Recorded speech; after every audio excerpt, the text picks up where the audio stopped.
got Dan this morning. He's back today. We got Jeff. We've got the amazing Marcus. We're going to get into it. Let's start. Let's go. To the HPLS podcast. Live, relevant, and high performance information, conversations, and education weekly.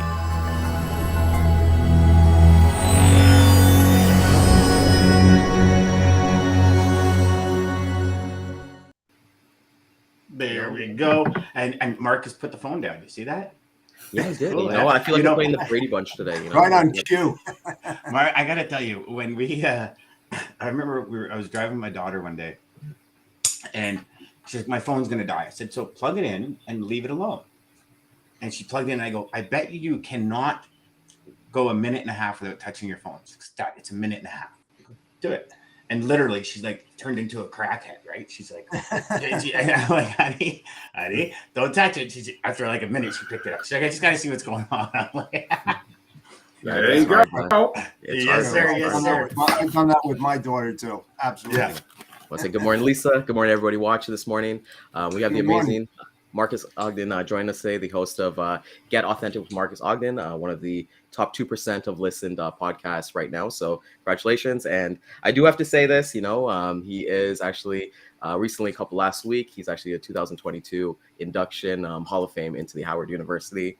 One thing that I really liked, welcome to the show, was that, let's give him a clap, man. That's amazing feat, is that him and his dad are actually the first duo to actually be inducted into the Howard University Hall of Fame Athletics.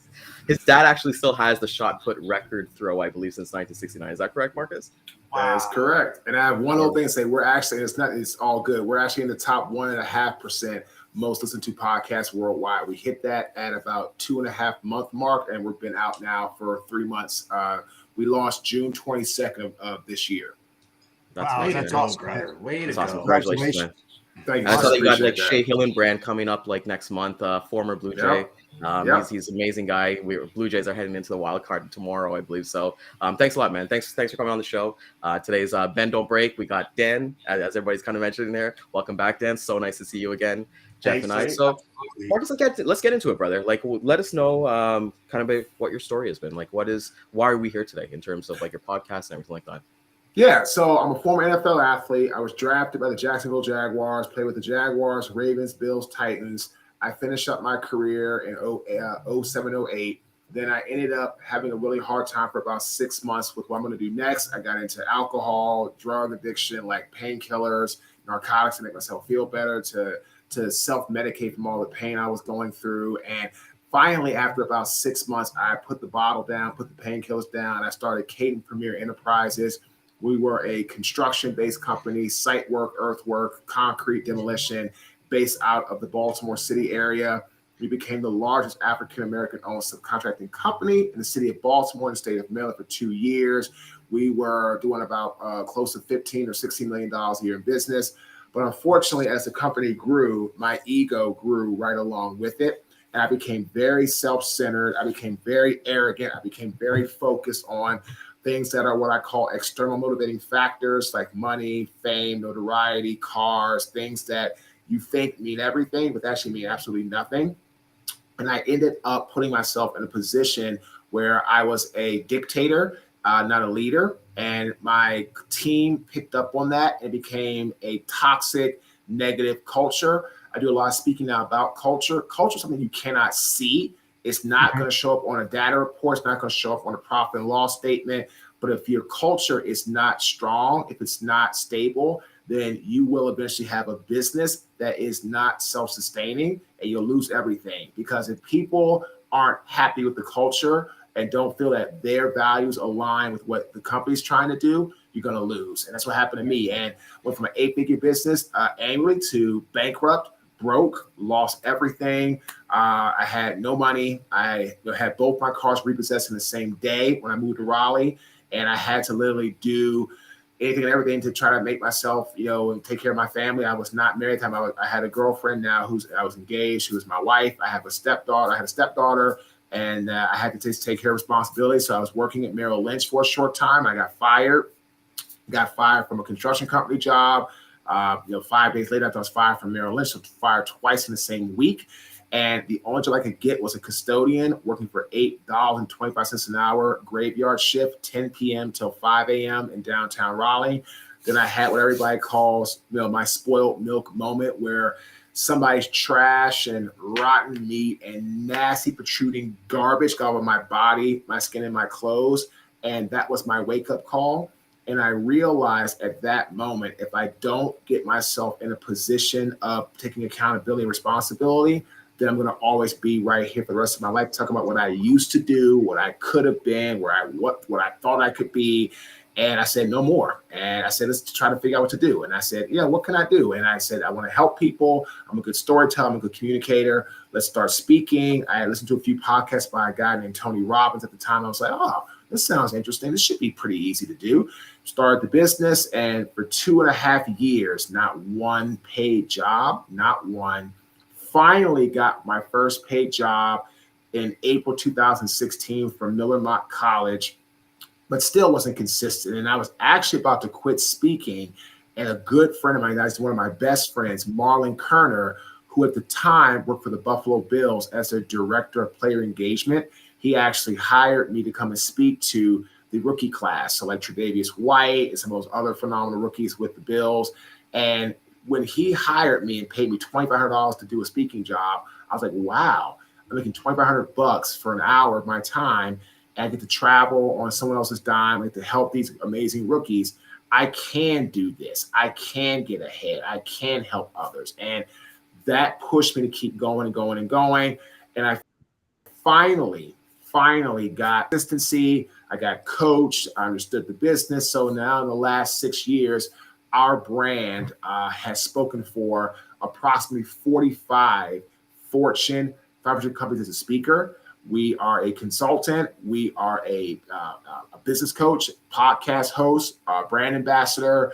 We align and own parts of different brands that fit with our organization. We're involved in blockchain, all that kind of great stuff. So in reality, I took my struggles and now here we are today.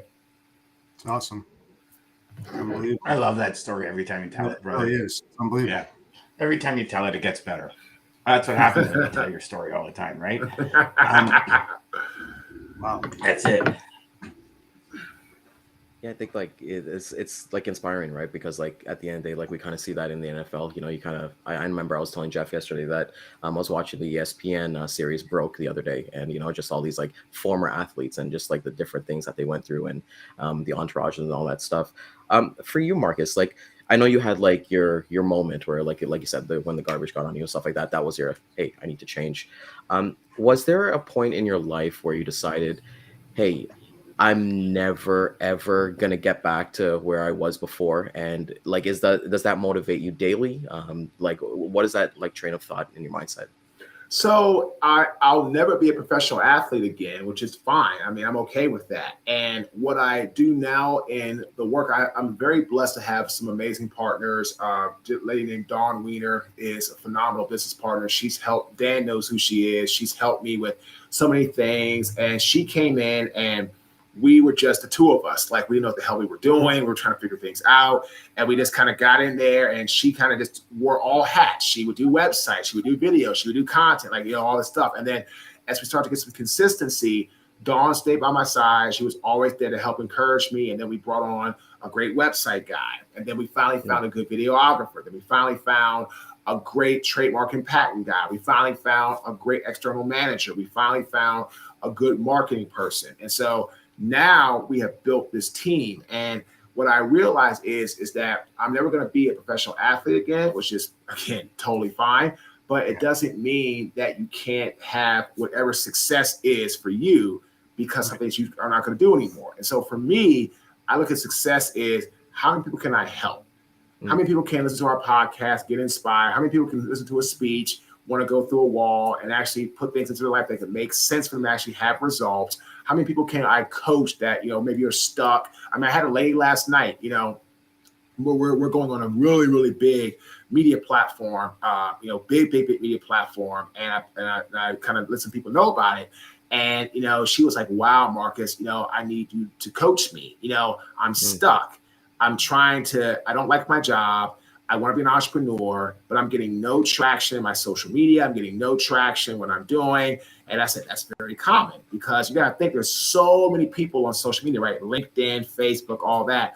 Why are they going to stop and look at your stuff, right? Because if there's no value to them, you're just posting about you, but there's not a messaging behind you that can relate to them, they're not going to stop. They're not going to look. They're not going to care. It's just not going to happen. So you have to what? Put yourself in a position to get to that. And again, I tell people all the time, our podcast, I launched a podcast, Dan knows this, with another guy. We were doing okay. We had some disagreements. I said, okay, I'm going to part ways. I was like, I'm not going to do another podcast. And then my good friend, Gus Farrat, former NFL quarterback, drafted by the Redskins out of the Commanders now, out of Tulsa. And he was like, hey, man, this is how it's going to be and all this type of stuff. And he said, look, go ahead and do it. Try it. I was like, nope, I don't want to do it. And he convinced me to try it. And then we did. And then I wanted something that wasn't football related. I don't want something that wasn't just sports family. I'll interview sports players or athletes or current or retired or all that, but I wanted something more than that. And we chose Get Authentic with Marques Ogden. And we have been very fortunate. Again, you can get us on Apple, Spotify, Google, iHeart, Stitcher, Pandora, YouTube. And we are, like I said, top 1.5% in the world after only 2.5 months. We've been streamed in 22 different countries. I'm talking about countries like Pakistan, Sudan, Finland, Australia, South Africa, Philippines, Spain, Italy, Mexico, Canada. A lot of these places, have no Israel. A lot of these places, India, Germany, have no real love or understanding of American football. But that was the whole point. So I hope your audience gets this. It's okay to move and transition in your life. But here's the catch. If you want to successfully transition, you have to transform your mindset before you transition. If you don't transform before you transition, the transition will go absolutely nowhere. Powerful. That's interesting. And there's always that I've found anyways, Marcus, and I know when you were a custodian, that point where you were covered in other people's trash and sour milk, there's always that point in your life where something happens. Yeah. Yep. And it's this switch, and that switch starts us down a different path. And whatever that path may take us, wherever that path may take any of you, it changes that mindset instantly. I've recently been through one. I know Ryan's been through one. I know Jeff's been through a couple. I know you've been through. I think we all have. And I think a lot of the time, and correct me if I'm wrong, but a lot of the times when we start going down that path, it's like, okay, this is the route. And then our head starts telling us it's not. And we just got to follow that first instinct and stop paying attention to the naysay, the little conversations in our heads that tell us, it was a great idea 2 weeks ago, but now it's not. Yep. Well, interesting. You say that, and this is what I tell people, right? There's 4 keys to a great leader. Okay, 4 keys. Somebody can be inventing, somebody that can have great vision, somebody that is good at sense making, somebody that's great at relating. For me, I feel the 2 main, now all 4 are important, but I feel relating and sense making are so important as a leader, because if you can't relate to anybody, you're not going to have a team to lead.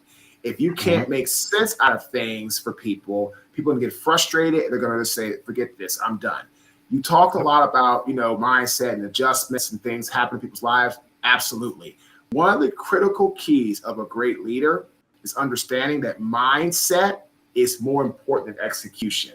Because if your mindset is weak, or it's frail, or it's bendable, or it's something that, you don't know how to have a foundation and deal with hard times, deal with difficulty, deal with loss, deal with, pain, deal with suffering, you're not going to make it. I mean, I'm going through some stuff right now in my personal life, and literally, people say, Marcus, how in the hell are you doing everything business-wise after going through all this personal struggle and this personal, hardship? I say, you know what?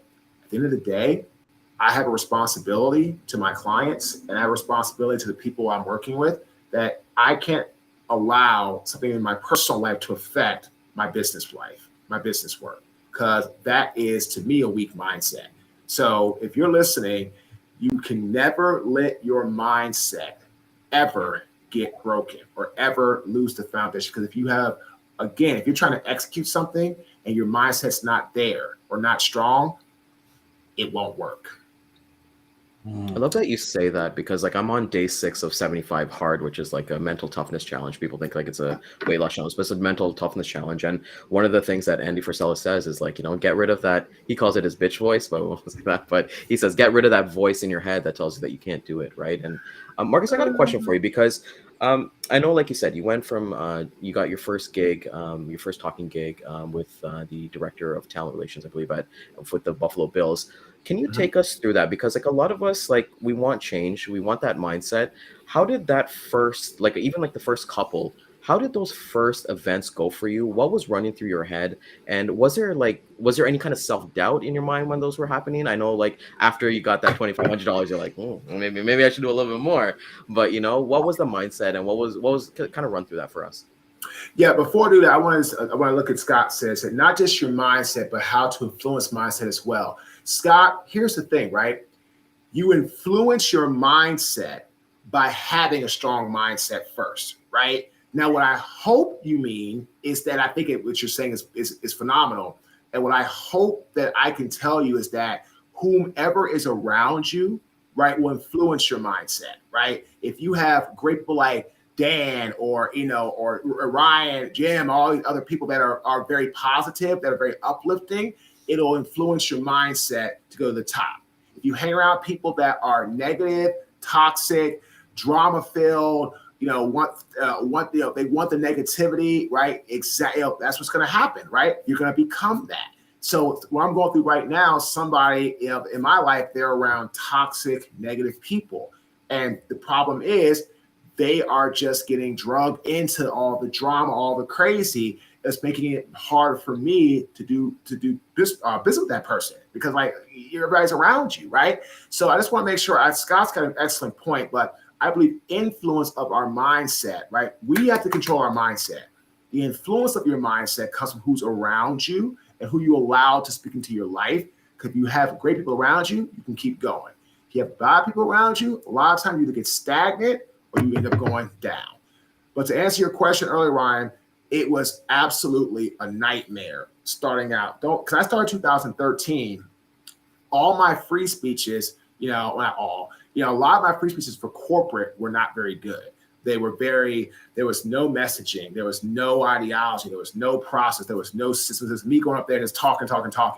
And I didn't know how to relate to people. I didn't know how to bring the value. I didn't know how to, close the gap. I didn't know how to follow and stay on a theme to help people see where they need to go. And finally, when I got some really good feedback from a gentleman named Dave Nisvisky, matter of fact, I coached both his sons. They were both, one was a senior, one was a junior. And actually the senior just got married, I think last weekend. I'm like, man, time flies. Dave said, Marcus, how do you think you did for this speech for NetApp in Chicago? I said, Dave, I thought I crushed you. I thought I did great. I thought I was awesome. He said, Marcus, did anybody come up to you and say you did a great job? I'm like, now that I think about it, no. He said, yeah, great energy, great passion, wrong topic.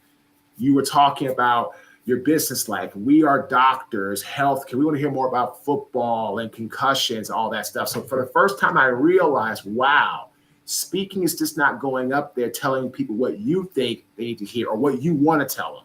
Speaking is actually about going up there telling them what they need to hear based off what you were hired for. And that's when I had a shift. So again, like I tell everybody, great quote. Every expert was once a beginner. Plain and simple. Plain and simple. So my first few jobs sucked. And it's interesting you said, I'm gonna close with this. We'll come back around to you guys for a question. I just did a speaking job for a Wholesome Building Envelope in Nashville last week. 74,000 employee company. And what I love about them is 80% of their leadership team, from what I could see, are female, which I thought was phenomenal. And the woman that hired me, the director of HR, she heard me speak in 2016, 6 years ago. Was I a good speaker? Not really. Did I have passion? Absolutely. And they have 5 P's at Wholesome: partners, passionate, pioneers, performance-driven, positive. My passion, it connected with one of their 5 P's, and she knew that. And then she watched me over time, and then she had me speak right there in that regard. So that's how we're able to get to where we're at now. And so they love us. Now looking at doing some consulting with them, personal coaching for them. It's absolutely huge in that regard. But when I spoke for her, in front, well, I guess when she was there 6 years ago, I wasn't very good, but I just always had the passion to help others. And that's kind of how I got to where I'm at today. Ryan, pull up Scott's last comment there, because that's so true. It is. That was a great comment by Scott. Yeah. Because in sales, right? Your passion, your energy, your vibration in sales literally feeds into your prospect. And you could not be a great salesperson, but have so much passion, so much energy, and so much influence, and so much just lightning bolts coming out of you.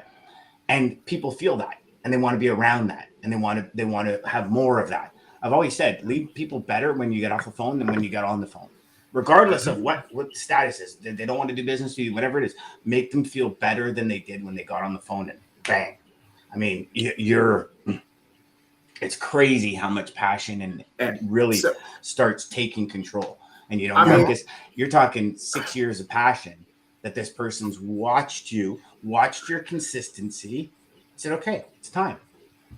And ladies and gentlemen, if you all are watching or listening, if you don't take note of those 5 P's, you're not doing yourself justice. Think about this. Right now, Wholesome's probably about a $2 billion company.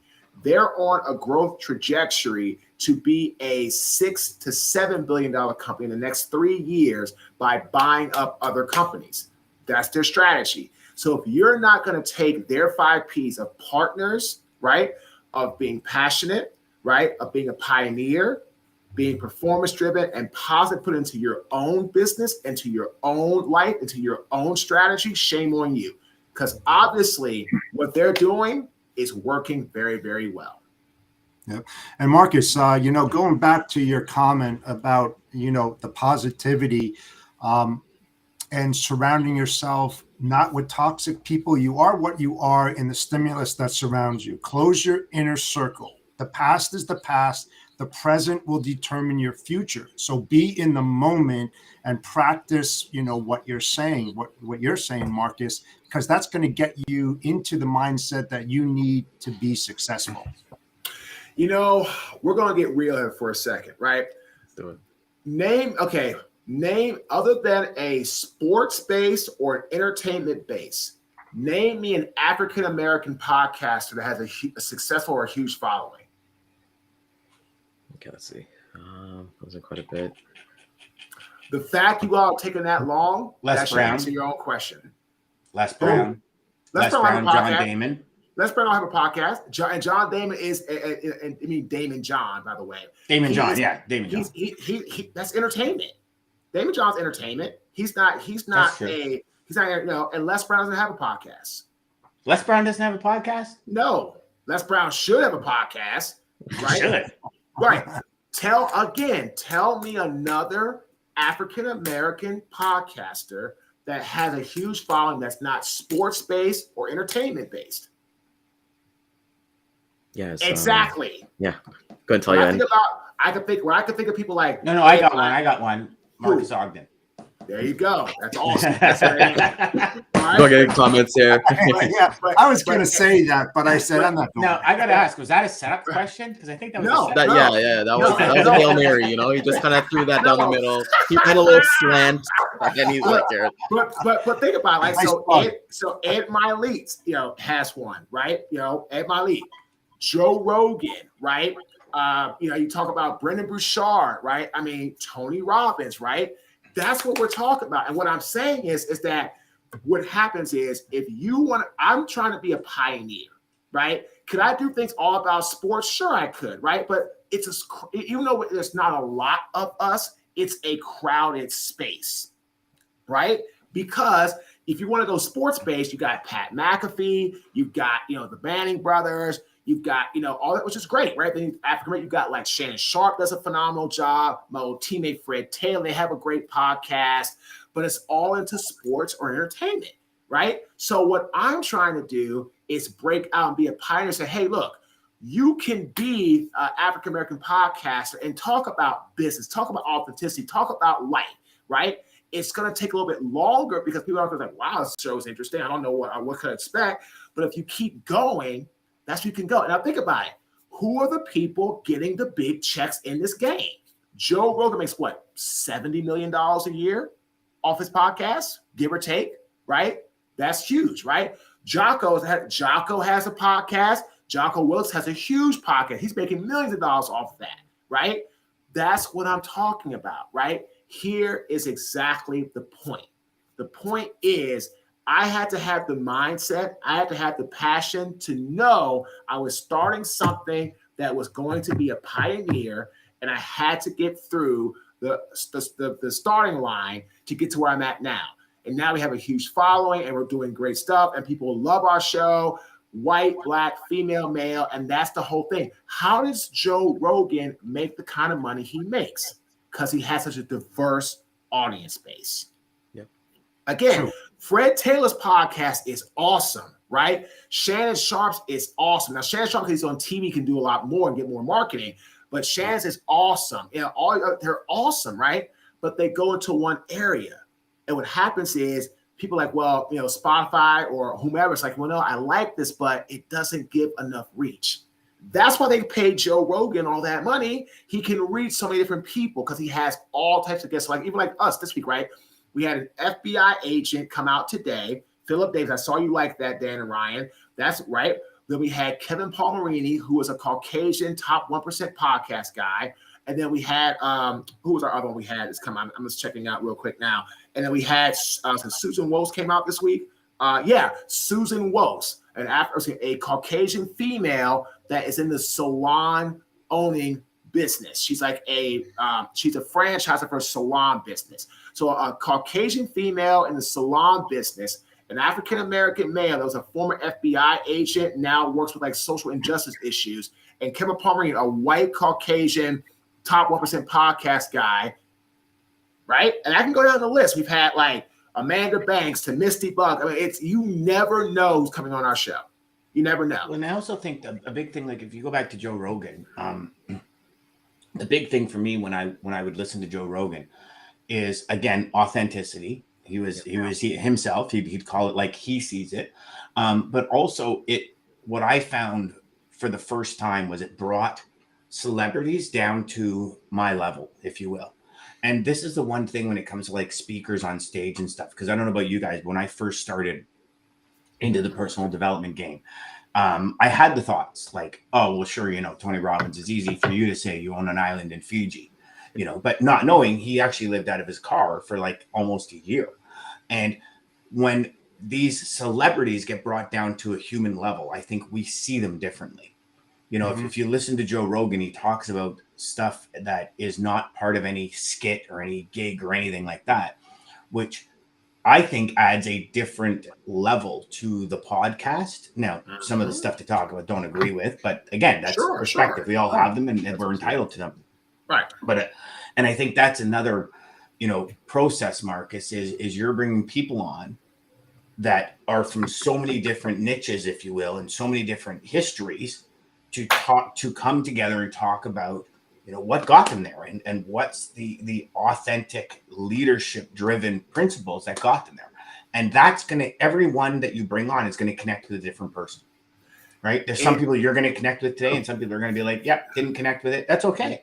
Yeah, and maybe they're going to connect with Jeff tomorrow on something Jeff says, or, this is the reason even Gary Vaynerchuk, he says, I say it's 5 things, 100 different ways. And eventually his podcast is successful, right? And again, what I'm trying to do is I'm trying to tell people, look, because I got to tell you, I got to call him in 2 minutes, but I am trying to let people see and know they can break through any barrier, right? Just because I'm a former NFL athlete doesn't mean I have to do a podcast about sports, right? It's because you Dan did a podcast that you excel in IT means you can't do a podcast about life, right? Or about child. And again, what I'll tell people is that if you're going to try to do something, pick a theme that people can get behind. Well, as long as you're authentic about it, Marcus, though. Correct. I like to say that. Yeah, but pick a theme that you know that resonates with you and people can get behind. That's it, right? And in life and in business, you can do that. Like I said, I would love to see more African Americans do more podcasts outside of sports and entertainment. Love to see guys do business or inspiration. And that's what I'm trying to do. It's like, I don't want to just get put into a box of like, well, you only do sports, right? Because then you're not as marketable. And this is where, again, this is a business, right? We'll make money in any business. What do you have to do? Appeal to the masses. If you appeal to a certain small percentage of people, eventually you will not get where you want because you're going to get topped out really, really quickly. You know, so Marcus, I know you got to go, but it brings up one very kind of interesting point is, you know, I think a lot of people do what they know. And they're more comfortable in staying in that know, right? So athletes will do a podcast on the sport, right? Just because they're comfortable in it, they know the people, and maybe they can get more traction and get there, you know, quicker kind of thing, as opposed to saying it's obvious. It's what they know. It's kind of the next thing to do, right? I'm gonna lead with this. Can I call my client, right? It's what I'm gonna say. Great quote by Jonah Hill, the actor. The comfort zone is where dreams go to die. 100%. If I would if everybody would say, Marcus, what the hell are you doing? You're not going to be the next Tony Robbins. You're not white, 6 foot, blonde hair, blue eye. You got double tattoos, so you can't be a successful speaker. Just go coach football. You're in Ogden. Stay in your lane. Just be safe. No. That's what you want me to do. If I would have stayed in that space and didn't go through the hardship where I'm at today, my life would be miserable. I'd be coaching football. There's nothing wrong with that, but that's not what I wanted to do. And that's why I had to go in that regard. So again, that's where I'm at, and that's how it moves forward. So again, ladies and gentlemen, in order to get to where you want in life, step out of your comfort zone. The comfort zone is where dreams go to die. You can't achieve greatness and be in the comfort zone at the same time. You make the choice and go from there. Thanks for having me on, fellas. Done deal, brother. Thank you so much. Thank you so Appreciate it. I know we'll keep going on here as well. You know, it's like, Jeff, what do you kind of think, man? I think like this has been. I tell you, it's all powerful words, really, Ryan. You know, and what resonated with me, and pretty much how I live and where I am today is that, you know, the past is the past, the present is the present. Stay in the present because it's going to determine your future, and your mindset is the one that's going to create that future and the path that you will mostly travel. So you need to get into that mindset and be able to be able to reach those goals and objectives, whatever they may be. They're different across the board for every individual out there. He's talked about the toxicity in the environment in which people work, you know, or they talk to or engage with. My personal belief is, you know, you are the stimulus that surrounds you. So if you surround yourself with toxic people, there's a high likelihood that you are going to be toxic. So shrink that inner circle and start hanging out and communicating with people that have the same determination, the drive, the likelihood, the positivity. You know, that's how things are going to progress and progress fast. Not the other way around. You know, I mean, we could have had an hour session with Marcus easily. Absolutely. And the one piece that was missing out of it all was action. And, you know, and I don't know, DJ, if you're still here, but DJ will tell you from day one, it's okay. You got this inspiration. You got this idea. You got this new thought. What are you doing right now to make it happen? That's right. And this is where personal development actually slows people down, because it's really awesome and you feel great watching that YouTube video. You feel great listening to that Brendan Burchard podcast. But what is the application of the information? And that is the biggest thing that people fail on. And it's that immediate action that we have to take. And then it's not only the immediate action, it's the consistent action. When this says you're an idiot, you can't do it, stop doing it, you've never done it before, you're way out of your lane. How do we overcome the little conversation in our head and continue that action? That's what gets us to the next dimension of success, whatever we deem the word success to be. I've seen way too many people, salespeople, managers, business owners, friends, everything. Oh my God, I'm like, awesome. A week later, what'd you do? Oh, I'm still thinking about it. Yeah. You're dead. You're done. Yeah. It's like, preseason all the get time. the idea and go. And if you fall flat on your face, great. What did you learn? Move on to the next one. Let's go. And it's Cashley says self-imposing labels can really hold us back. It's important for me to practice self-reflection and evaluation to make sure I'm living my best life. 100%. Absolutely. And every action you take at every second of every day, every choice you make, just two choices. Rico Rakowski said it best. Every moment we have just two choices. Are you taking that choice and creating that action that's driving you towards that next level of success, or are you not? And I'll tell you, gentlemen, being in cancer wards and stuff for the last couple of months, you see some things that you say to yourself, wow. Yeah. Like you start feeling sorry for yourself, and then you see a little girl this big fighting cancer. And you're like, I don't feel sorry for myself. Let's go. Take action. And to me, action is the key to everything. Everything. Great words. Marcus had awesome words. If he never took action on any of it, he wouldn't be speaking here today. No. Well, Dan, you bring up a great point, because like I've always been a believer in that. Hey, motivation is cool. I don't really care about motivation, but it's discipline is going to get me where I need to go. You know, knowing that, hey, if I'm talking about a sales perspective, I got to do this. If I know that I want to be a great yoga person, it's not going to be, hey, I go to one hot yoga class and hey, I'm an amazing person at this. So it's discipline that gets it through. And like Jeff kind of says, you know, it all starts with your circle. Like I remember this in college and university. It's like you hang around with the clowns, you become part of the circus, right? And that's something that's I've always kind of instilled in myself. Just having that people around you, like Dan, you know, where we got our inner circle together and motivate daily, you know, and kind of keep us pushing forward. But it's like you're saying, Dan, it's like going with that action, because even for myself coming on here, like a big thing for me too was like, hey, am I going to be successful? Is Jeff and Dan going to like me? Like, we're good as friends, we're good as business people, but am I going to be worthy enough to be here? And then I just jumped into it, right? And I like, you know, Jeff, we've been killing it for the past however long we've kind of been here. Looking forward to working with Dan, but it's like, go after it. You know, who cares what happens? You know, like you're like, I know, like even Bill Shaw, I'm not going to go into debt with this. I'm not going to die. No one's going to kill me. So like, what's the worst that can happen, right? So exactly, you know. And I use myself as an example. That's to you. That's to you, Ryan. And that's my soulmate right there. That's my wife. Oh, well, it's funny enough you're saying that, because my wife is Kayshri. Kayshri's my wife. So we got both our wives on here this morning. There you go. Both our ladies are on. Yeah. There you go. Where's mine? Should he get the memo? Oh no, to use myself as a really good example, right? Talk about getting uncomfortable. Listen, I was on the operations side for 35 years, never did sales whatsoever, right? So I took this giant ass leap of faith that said, let me use my experience and let's see where this goes. But I couldn't just sit here and do nothing about it. I had to start engaging with people, reaching out to the people in my network, start asking these questions, and basically rely on what I knew. I'm still uncomfortable. I'll be perfectly honest, but I'm moving at a very good speed, a lot faster than I thought that I would ever go, because the passion and the drive is there. I know what I'm seeing. I like what I see. I want more of it.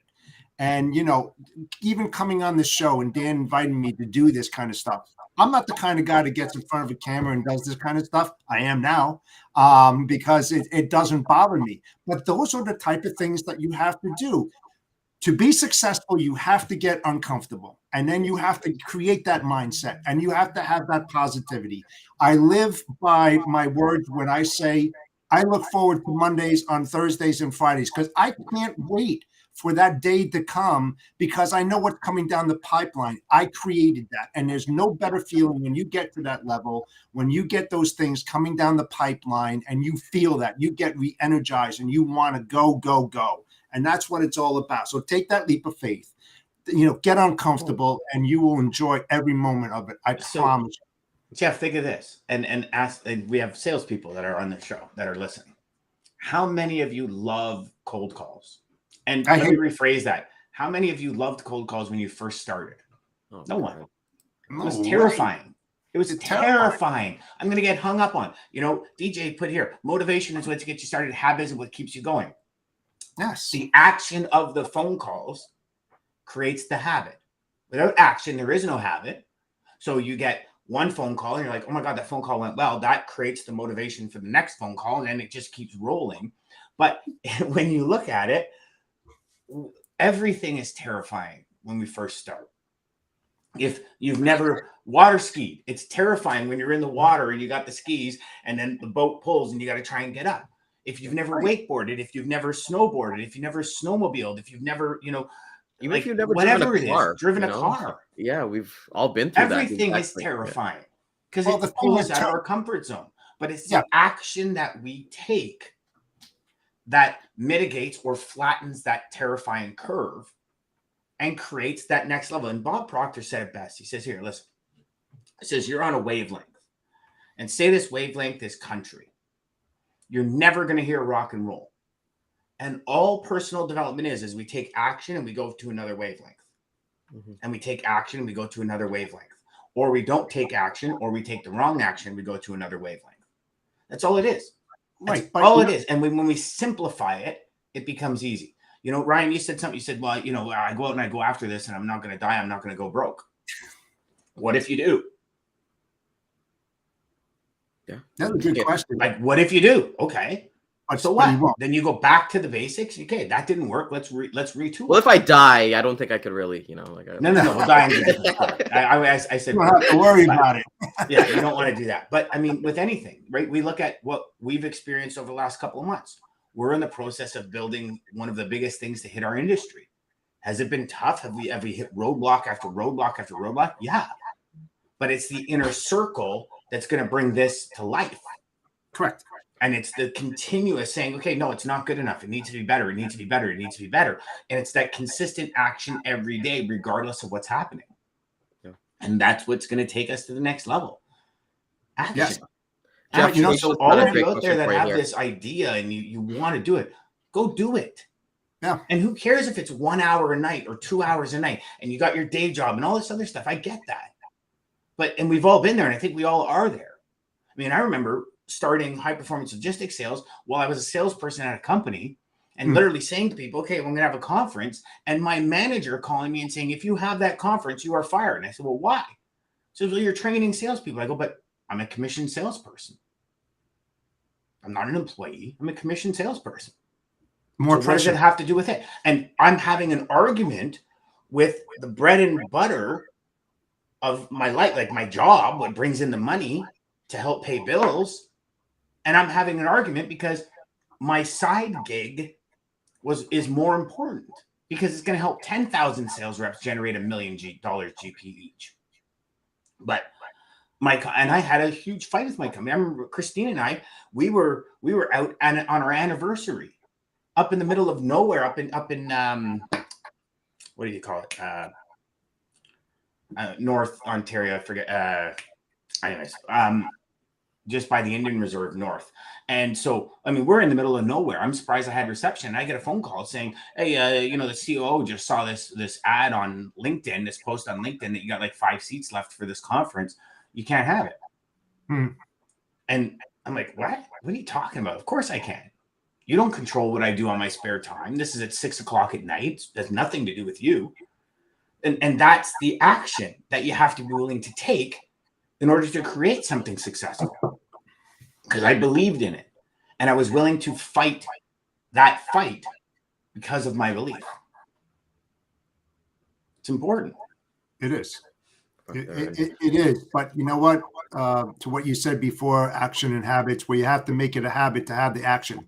So when you wake up in the morning, you have to make a habit that this is what you're going to do. Like I have a habit every morning when Jeff, it starts with action. Action creates the habit. Right. Because you can't just wake up in the morning saying, I need a habit.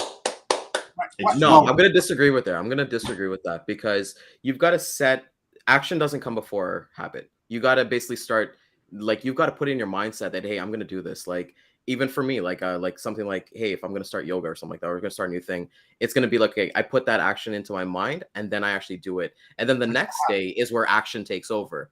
But habit has to come first. You see, Okay, so this is fun because I like this. Habit is something that does not happen on day one. So you have to take the action before the habit. You look at anything, and everyone will tell you, all scientific studies, all psychological studies have all pointed to somewhere around that 28-day period for things to become a habit. Yeah. What do you have to do in 28 days for it to be a habit? You have to take action on it every day. Mm-hmm. So but it's a task. Mindset might be, I'm going to take action and create this habit. The intention, I guess, is maybe a better word, or the inspiration to do it. Intention, but you have to take that action every day to create the habit. Right?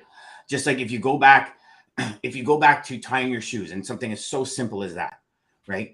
As a kid, you had to take that action every day where your hands are all twisted up trying to do the loops, and then all of a sudden it just becomes normal, and it's like you don't think about it, right? Because that's all a habit is. Habit is something that's done through our subconscious mind where we're not even thinking about it. Backing out of the driveway, pulling in the driveway, turning. Like driving is pretty much a habit for most people. Yeah. But when you first start driving, it's like, and everything's going, you know what I mean? It's huge. Right? Like, yeah, now everybody's chiming in here. Yeah, everybody's chiming in. Yeah. But I want to go back to this because I know, like, my wife asked Jeff a specific question here for you that I kind of wanted to get into for Jeff here. Is like, do you think the feeling of discomfort is what helped you grow? Absolutely. You have to be discomfort, or you have to be uncomfortable in order to grow. Anybody, I call it the bowl syndrome. Some people like to hang on the edge within the bowl. I like to go off the edge and hang out there and see what the hell's out there. Because that's how you learn. If you get into that comfort zone, you're just going to be going back and forth inside the bowl. When you start learning things is when you're able to take that leap of faith, hang off the edge of it and dangle there for a little while and see what's out there. If you don't go out there to see what the possibilities are, you're always going to be in that bowl. So if you want to succeed, you have to get uncomfortable, hang off that edge and basically take that chance. And if you believe in yourself, it's all here. Nobody's going to create that for you, only yourself. You have to create that mindset in order to move forward. You don't have the proper mindset or the positivity or the drive or the determination to get to those goals and those objectives. You will fail miserably. When I started out in this business, I made $9,000 on the first year because I did everything wrong. I did absolutely everything wrong because I didn't really believe in myself. Like I said, I wasn't the sales guy, but then those things started turning. This isn't working. I need to create something. I need partnerships. I need the correct partnerships. I need to start tapping into my past, my experience. And then that started taking over. And now things are starting to go in the right direction and they're moving quicker than I ever thought. And next year is going to be mind-blowing for me. But it took failure in order to reach, let me take this back.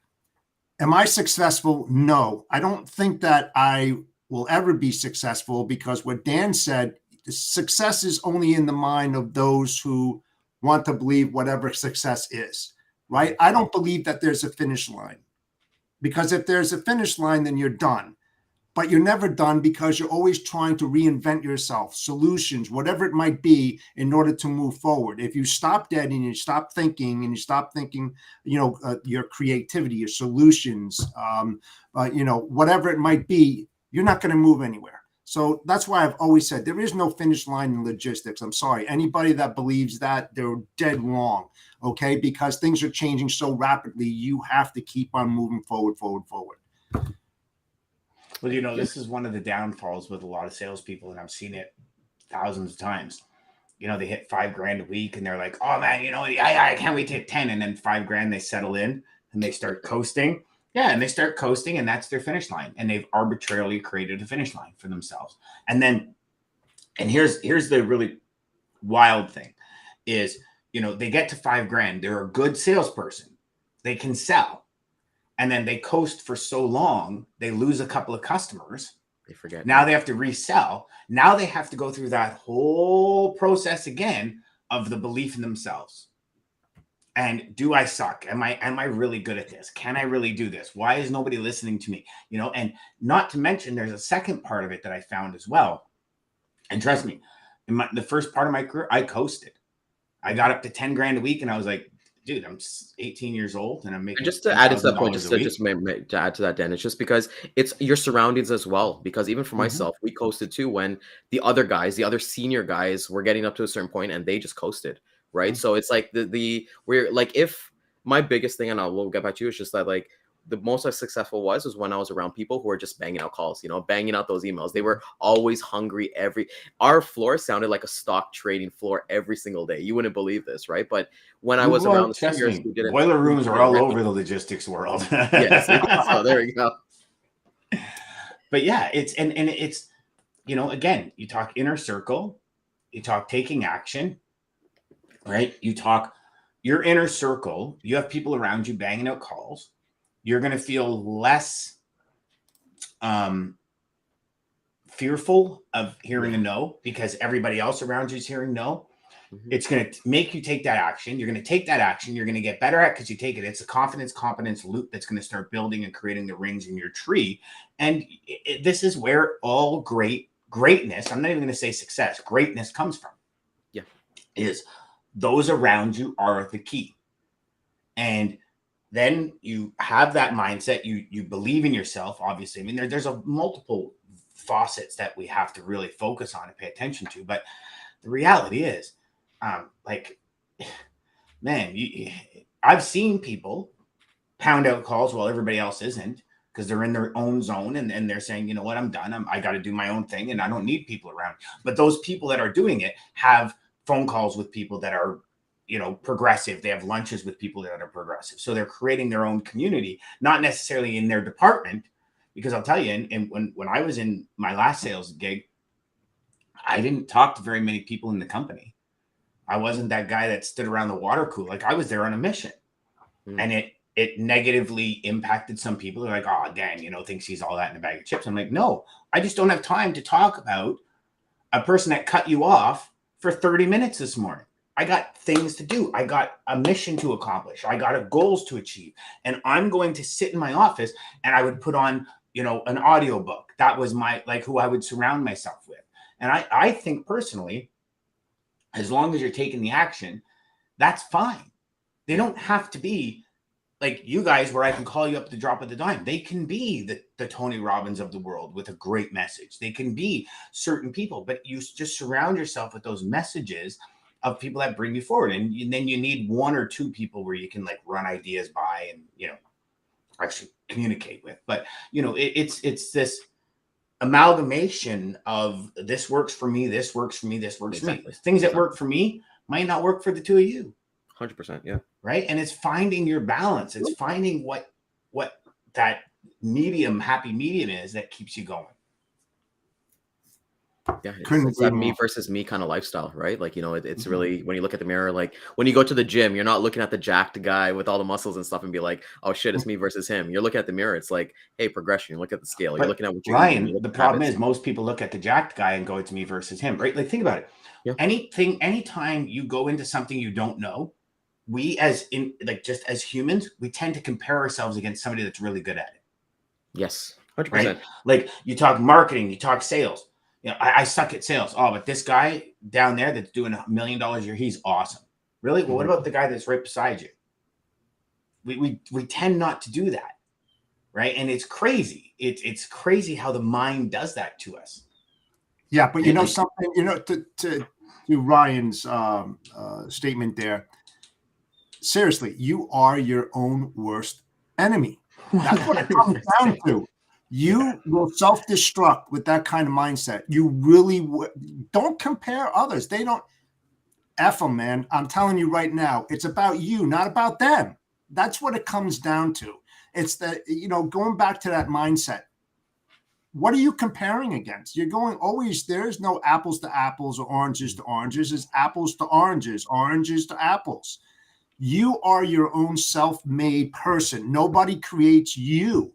You can have the right stimulus around you. You can have all the positivity in the world, but who's going to make those critical decisions day in and day out, week over week, year over year? You, nobody else. That's what it comes down to, and those are the struggles that people have out there when they just don't have that mindset. It's all up here and it can be very self-destructing. Yeah, it's just like my thought every day. Like I'll never be able to grow facial hair like Jeff, so I just give up. You know, like I just go like here, right? Grow grain. Dude, I have to start like in June for my Movember. Okay, guys. Oh, you do, but, bro. I gotta start when is November? November. I gotta start November 1st. You know. Yes, I know, Ryan. My You shave lunch in the morning, you have a beard at night. I know, I get it. But you know what? So here's one thing, and Scott says it best: is your greatest competition. You know, Ryan, I love the fact that you said it's you against you. So was the second phone call better than the first phone call? Was the second email written better than the first email? Did the second or third email get better engagement than the first email? Did the second presentation rock better than the first presentation? Mm-hmm.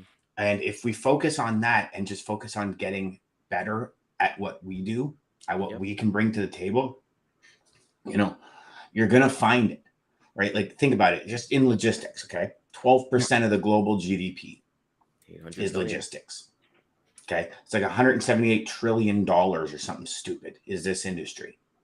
It's outrageous. Now, there's a piece of the pie for everyone. We said that yesterday. Yeah. Everybody could eat. Everybody can eat. Everybody could be actually very wealthy.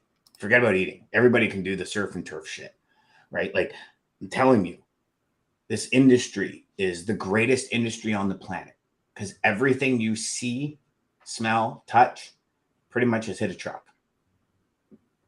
So that competition mindset, that if I let Ryan make that phone call, I'm not going to get that, is not accurate, right? Like progress, not perfection. Exactly. And you know what? And Rob, every time, if you just progress, you will reach your definition of that perfection, right? Like I mean, I don't know how many times I would take the rebuttals from customers or from prospects and I'd write them down. Yep. And then I'd write what I said. And then for an hour every day, I'd go over the 15 of them and I'd say, how can I say that better? How can I say that better? And I remember a salesperson walking in my office and goes, what are you doing? I said, I had some rebuttals today and I'm trying to improve them. He goes, why? So, well, because I want to get better at it. And he says, yeah, but isn't that like a waste of your time? Are you really going to remember that? I said, well, yeah, because I'm going to spend hours reading it and understanding when they say A, I'm going to say B. Yep. And then I'll measure the traction I get. And maybe I'll change it to C, D, or E. But if you don't start there, how do you know? How do you know you're getting better? You don't. And how do you know you're not going through the motions, right? You're not just like, hey, next email, boom. Well, I'll tell you what. I got to say, Ryan, I love your camera. You're using a DSLR, aren't you? Oh, yeah, I'm doing that. Yeah, I know. Dude, I was going to say that. I love the way it pulls you. Oh, you should see my setup, man. My setup's pretty cool. Oh, yeah, it's awesome. Yeah. I like it. I may change mine out. But listen, to get back. You see, now we're comparing our setups to Ryan's. See how that happens? 2 seconds. All it took was 2 seconds. 2 seconds. So seriously, you were talking about improvement and killing it and stuff. How about this show, man? This was like one of the best shows that we've had in quite some time, man. We knocked it.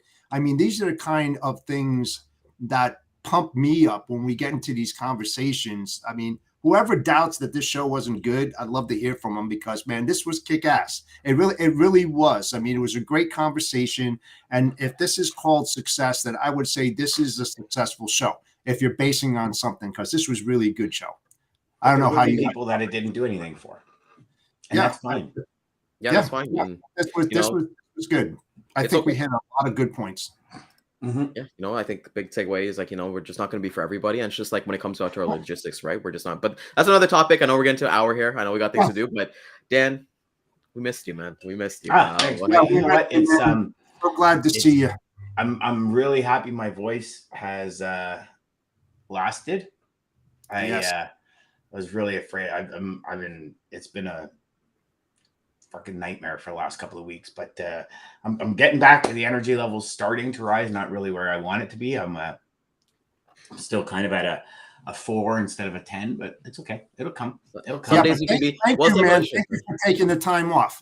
Yeah, thanks for taking time off. And honestly, before we kind of go, I just want to shout out your amazing wife, Christine, who's been like your rock throughout everything. She's like she's a rock star. She's honestly you know when they say rock, right? They the way I look at it is she is the bottom part of the iceberg when it comes to that foundation. And just, I can't say enough how much I've understood the power of love and the power of having a solid person around you through all of this. And, you know, it's, I love you, baby. And it's crazy how these things truly bring you to another level. And I never thought a disease like cancer would bring me to another level of awareness, right? It's always that devastation, and the level of awareness that I'm at now, I don't think I could have ever got there unless I got cancer. And I know it might sound morbid to some people, and I don't want it to sound morbid. It's reality. We go through these things in life. When we come out the other side, we're not, I'm not going to say we're not the same person, but we think differently. Yeah.